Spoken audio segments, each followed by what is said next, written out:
So, good day everyone. We are the representative of Group 7 and today we will be discussing the literary piece Anna Karenina, written by Leo Tolstoy. So, originally, this reporting was supposed to be conducted face-to-face, no? So, however, due to the current heat index situations and for everyone's safety na rin, we are conducting our presentations online instead. So, for today's discussions, we will be tackling the summary, the characters, the themes, symbolisms, and deeper analysis of the novel.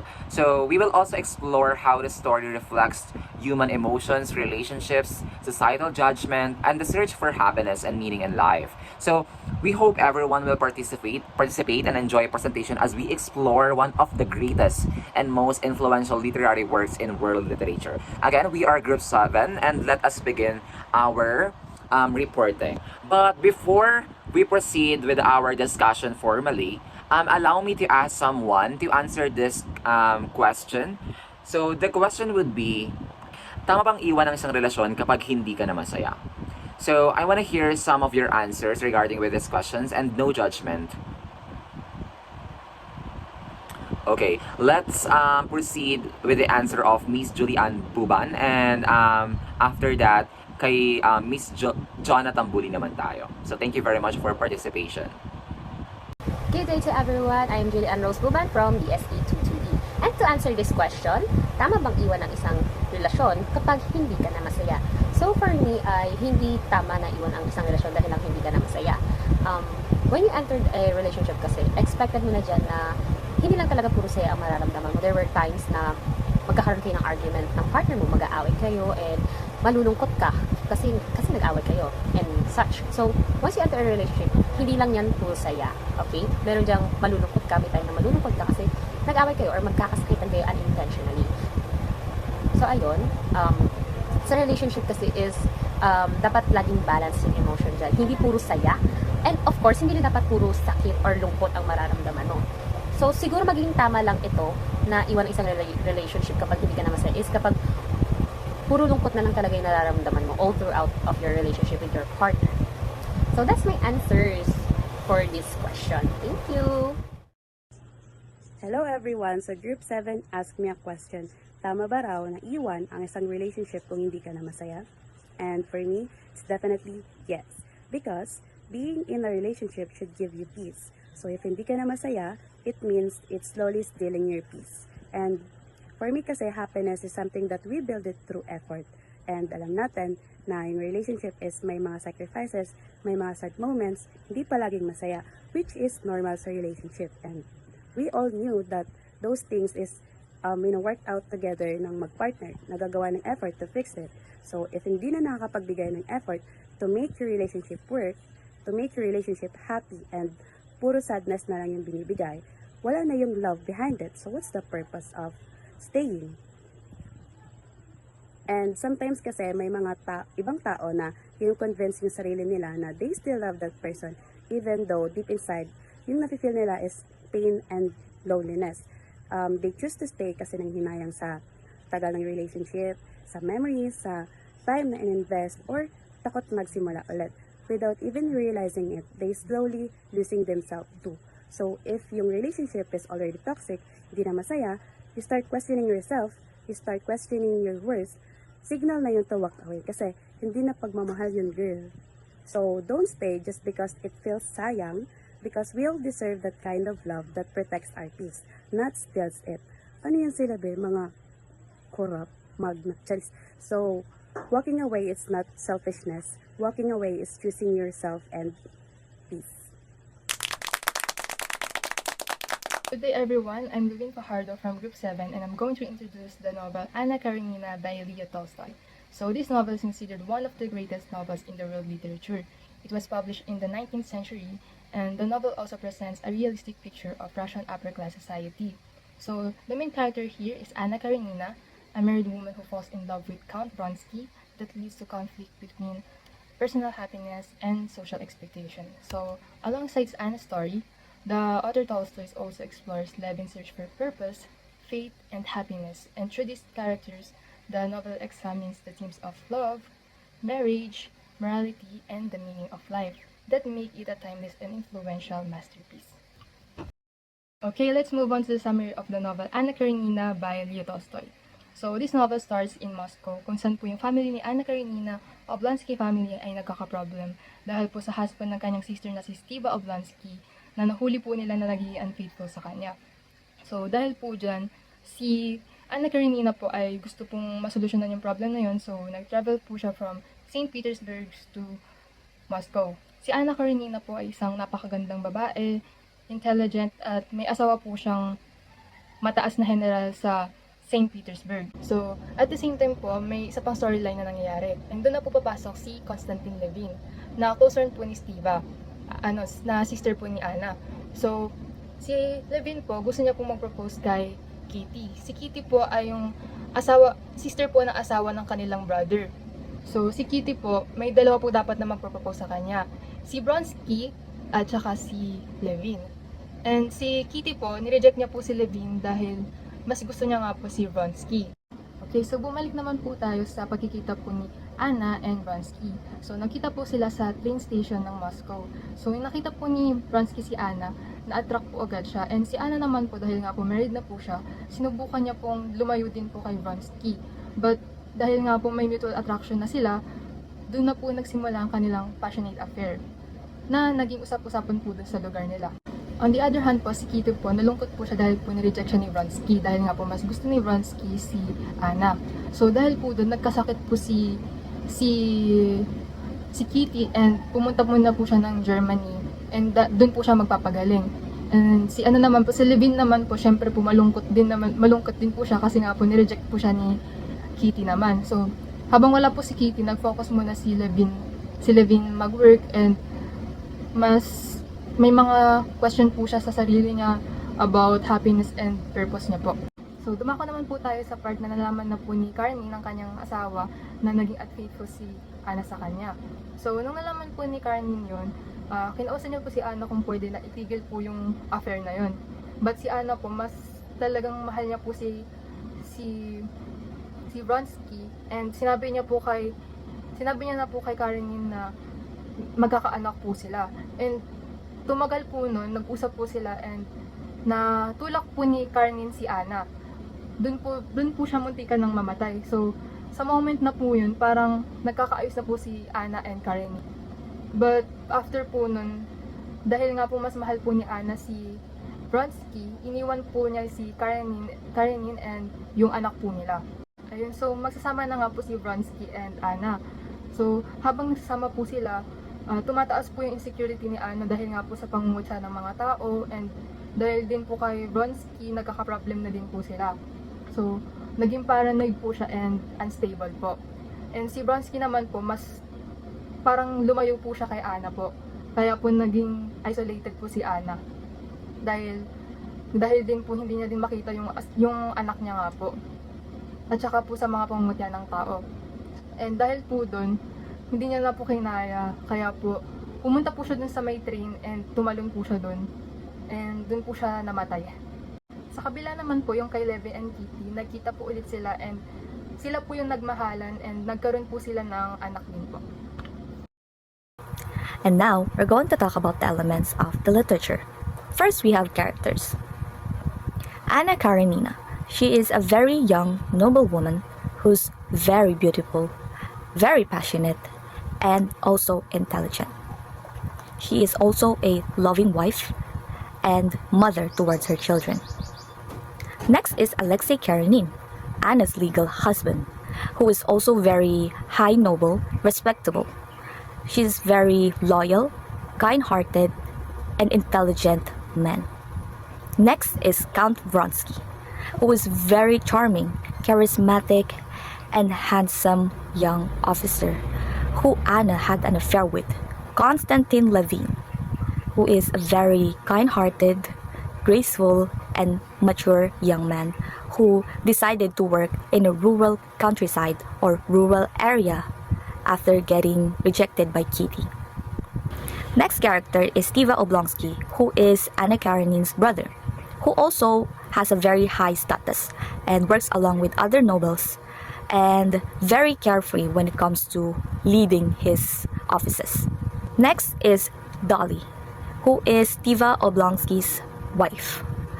Dolly is a very loyal and patient young girl who dedicated her entire life with taking care of the children, even though Stiva had an affair with other and is continuously doing it. Kitty. Kitty is Dolly's sister, who is very beautiful and gentle young woman. Kitty, at the start of the event, was courted by Count Vronsky and Konstantin Levin. Next is the plot. The plot is about a young woman named Anna Karenina, who is an aristocrat and falls in love with a young officer named Count Vronsky.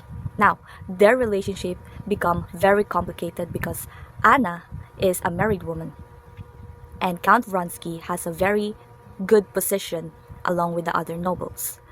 This damages their relationship, their both mental state, and even their social statuses.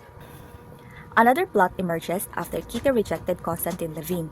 Thinking that Kitty felt the same, Levin was very heartbroken, so he started going to a very rural places, trying to find his purpose and his own sense of self.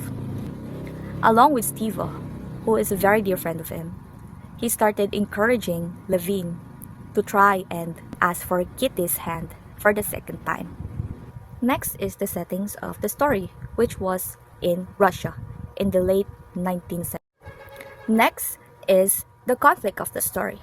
There are two conflicts of the story. The first is where Anna had an affair with Count Vronsky, affecting her social statuses, causing her to be in shambles. The next problem is Anna struggling with the society's judgment of her relationship. After him and Vronsky becomes together, they become the constant of eye gaze and just judgment and gossip from everybody, as their relationship are not accepted. Next is the point of view. The point of view of the story is in third person omniscient point of view, as throughout the entire novel, we could see each character's inner monologue. Next is the literary device used in the novel.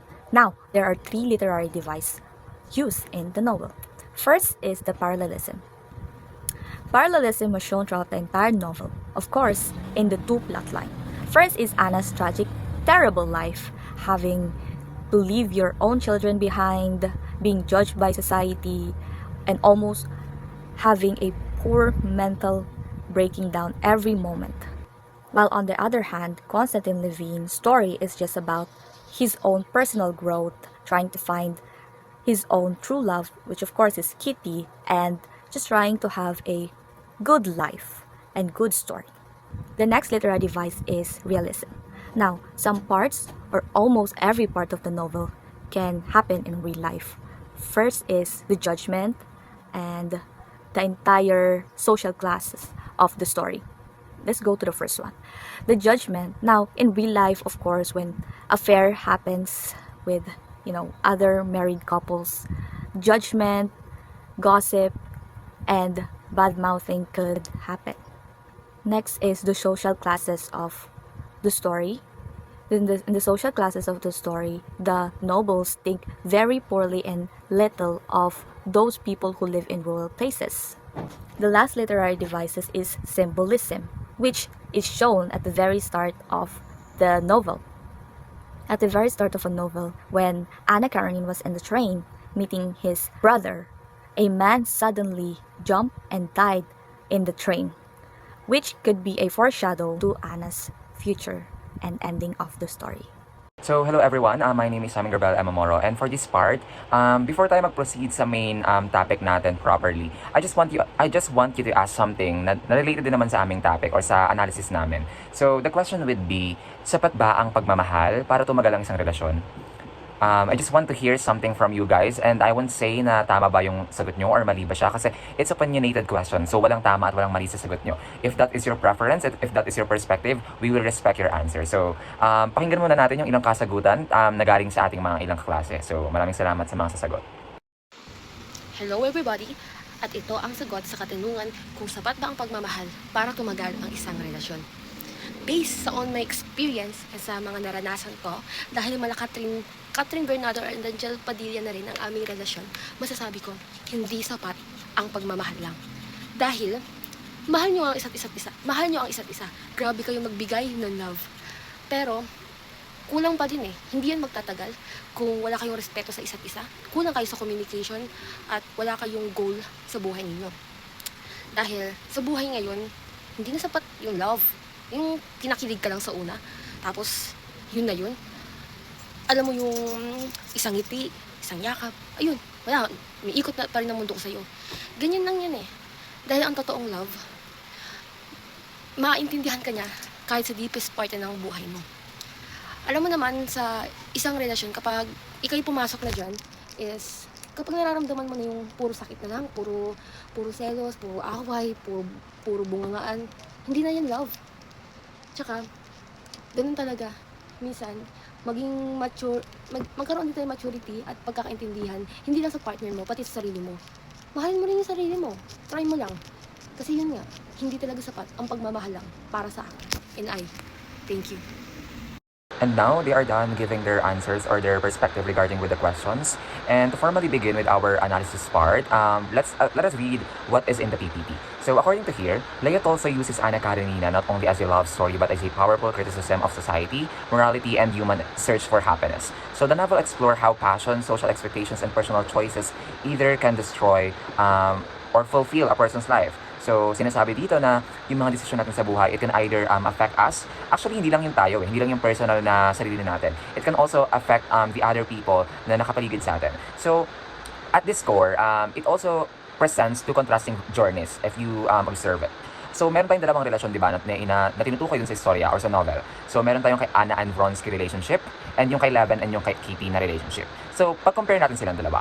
Yung kay Anna and kay Vronsky, which is yung ating main character, they are driven by passions and desire. Na kung saan is, parang kinakalimutan nila yung responsibility na meron sila because they just want to have, get their happiness. They just want to be happy and loved by the people that they love them as well. So, kay Levin and Kitty naman na relationship, they are built on honesty, patience, and emotional growth. Though I'm not saying na their relationship is sobrang perfecto kasi wala namang perfectong relasyon.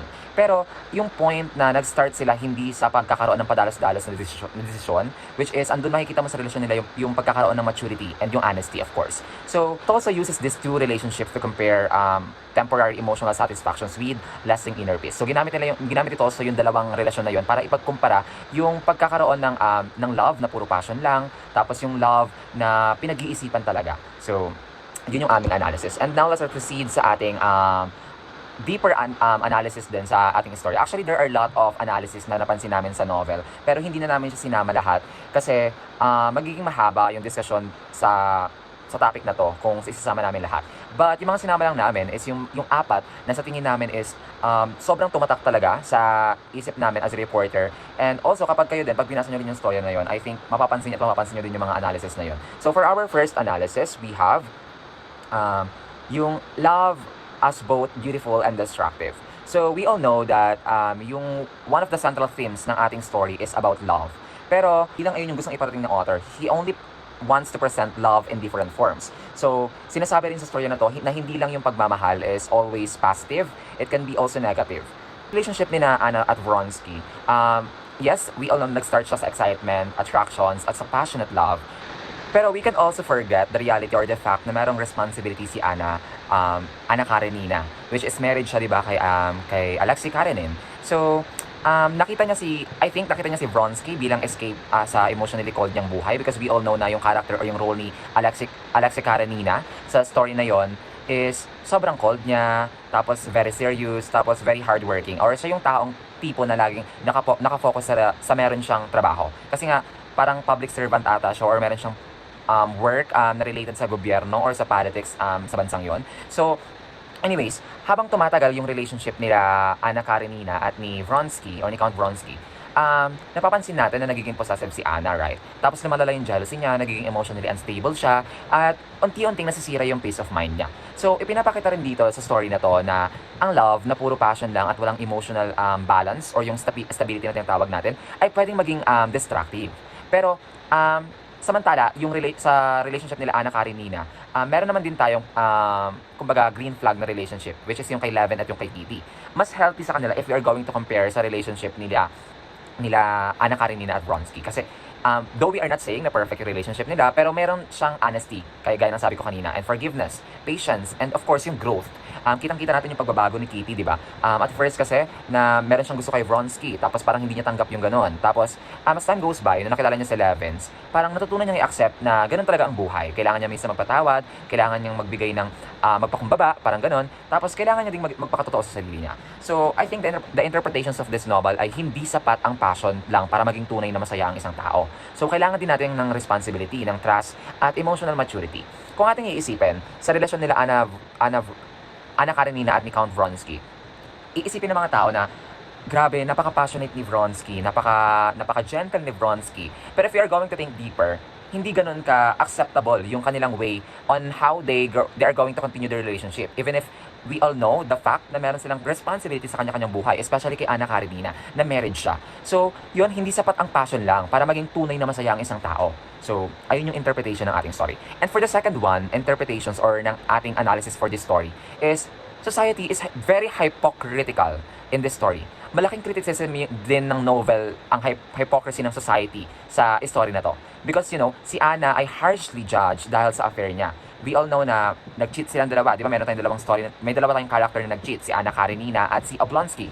Pero, kung titingnan natin ng maigi, si Anna Karenina, she is harshly judged dahil lang nag-cheat siya. Tinanggalan siya ng respect ng society at halos i-isolate siya ng socially. Tapos, pero kapag kay Steve Oblonsky, na lalaki, na cheater din naman, ay parang madaling pinatawad ng society. Sobrang daling ipatawarin sa kanya ng society and parang wala rin yung ginawa nila. Parang wala yung ginawa niya. Tapos, I think the interpretation for this story is pinapakita ni Tolstoy na double yung standard sa women and men. Mas harsh ang society sa babae kaysa sa lalaki kahit pareho lang naman sila nagkamali. So, ibig sabihin nito, mas importante sa society ang public image kaysa sa tunay na morality. At maraming tao ang judgmental kahit sila rin naman mismo ay flawed or hindi naman ganun ka-perfecto. So, that's why I include this analysis for this story because I noticed na parang ganun kalaki yung discrimination sa kababaihan compare sa kalalakihan. Na parang they are both doing the wrong thing pero mas na-judge yung babae compare sa may lalaki dahil lang mas acceptable ba yung lalaki at mas karespeto yung mga kalalakihan sa istorya na to. So, yun. Another thing is yung search for meaning life. If you are going to notice, these analysis na in-include namin is puro siya negative. Pero ito lang talaga yung positive na meron dito sa analysis na to. Si Levin yung philosophical na center ng novel pa na to, by the way. So, habang si Anna ay naghahanap ng happiness through romantic passion, si Levin naman ay naghahanap siya ng purpose. Through what? Through family, through hard work, through faith, and yung simple living. So, if you are going to analyze his role, marami siyang existential question tungkol sa buhay, tungkol sa death, sa happiness, and sa meaning of existence, sa meaning ng pagkabuhay niya. Ganon. And at the end of this at the end of this, na-realize niya na yung tunay na fulfillment ay hindi nanggagaling sa wealth, sa status, or sa pleasure. He realized na nanggagaling ito sa love, sa kindness, sa morality, and yun sa inner peace. And the last one, na interpretation na napansin ko is, actually, ito additional na to. Natapos ko na talaga lahat ng interpretation. Actually, dapat 3 lang sila. Kaso, nung pinanood ko ulit yung storya, may isang analysis na hindi nakalusot sa akin, which is yung cruelty to animals and yung the horse sin, na kung saan very subtle or powerful na symbolism si Anna Karenina sa treatment sa animals, especially sa famous horse racing scene involving Count Vronsky and this horse named Frofro. So, during the race, sobrang focus ni Vronsky sa pride, competitions, at sa winning. Pero, dahil sa pressure at sa pagiging careless niya, siguro yung pressure na yon kasi nga alam niya nanonood si Anna Karenina. So, andun yung pressure niya. So, dahil na rin sa pagiging careless niya, nagkamali siya habang nakasakay sa kabayo or kay Frofro. So, dahil dito, bumagsak si Frofro at malubhang nasugatan yung horse.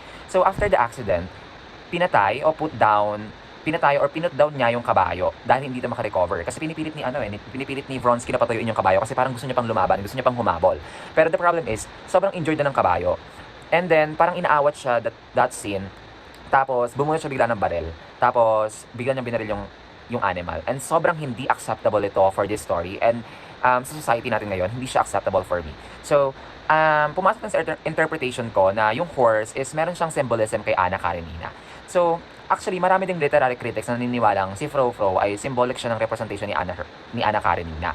Kasi, di ba, if you're going to think, pareho silang beautiful, pareho silang graceful, passionate, emotionally driven, at eventually, na-destroyed sila or nasira sila because of Vronsky's selfishness and recklessness.